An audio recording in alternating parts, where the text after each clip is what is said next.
Modlitba preseknutia pút. Pane Ježišu, Syn živého Boha, lekár duše i tela, osloboditeľ utláčaných. Všetko bolo stvorené skrze Teba, svet viditeľný i neviditeľný. Zmiluj sa nado mnou, zlom a znič všetky zlé putá medzi mnou a všetkými ľuďmi. Tu môžete menovať konkrétnych ľudí, ktorí mi ublížili, priali zlo či zlorečili.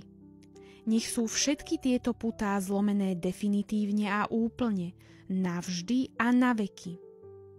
Svojím víťazným krížom ma osloboď od akéhokoľvek zásahu nečistých duchov. Tu môžete menovať konkrétnych duchov. Svojím svetlom rozožeň temnotu zlých duchov, ich klamstvá a pasce. Zmar ich útoky, rozlom ich reťaze a znič ich zbrane.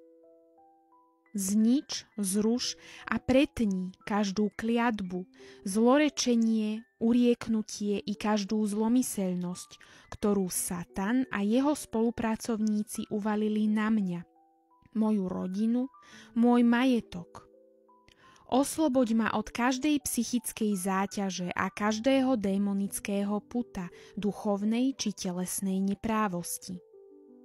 A vám, duchovia, rozkazujem v mene Ježiša, ktorý nad vami zvíťazil svojim krížom a zmrtvých vstaním. Poslúchnite ho a sklonte sa pred ním, lebo on je jediný Pán. Priznajte si porážku a okamžite pred ním ustúpte. Vráťte sa do svojich pekiel a zostaňte tam spútaní reťazami pod Ježišovým krížom a pod nohami Panny Márie. Straťte všetkú moc, ktorú ste získali nado mnou. Nech Kristovo svetlo odhalí vaše lsti, nech sú vaše zbrane a pasce zničené.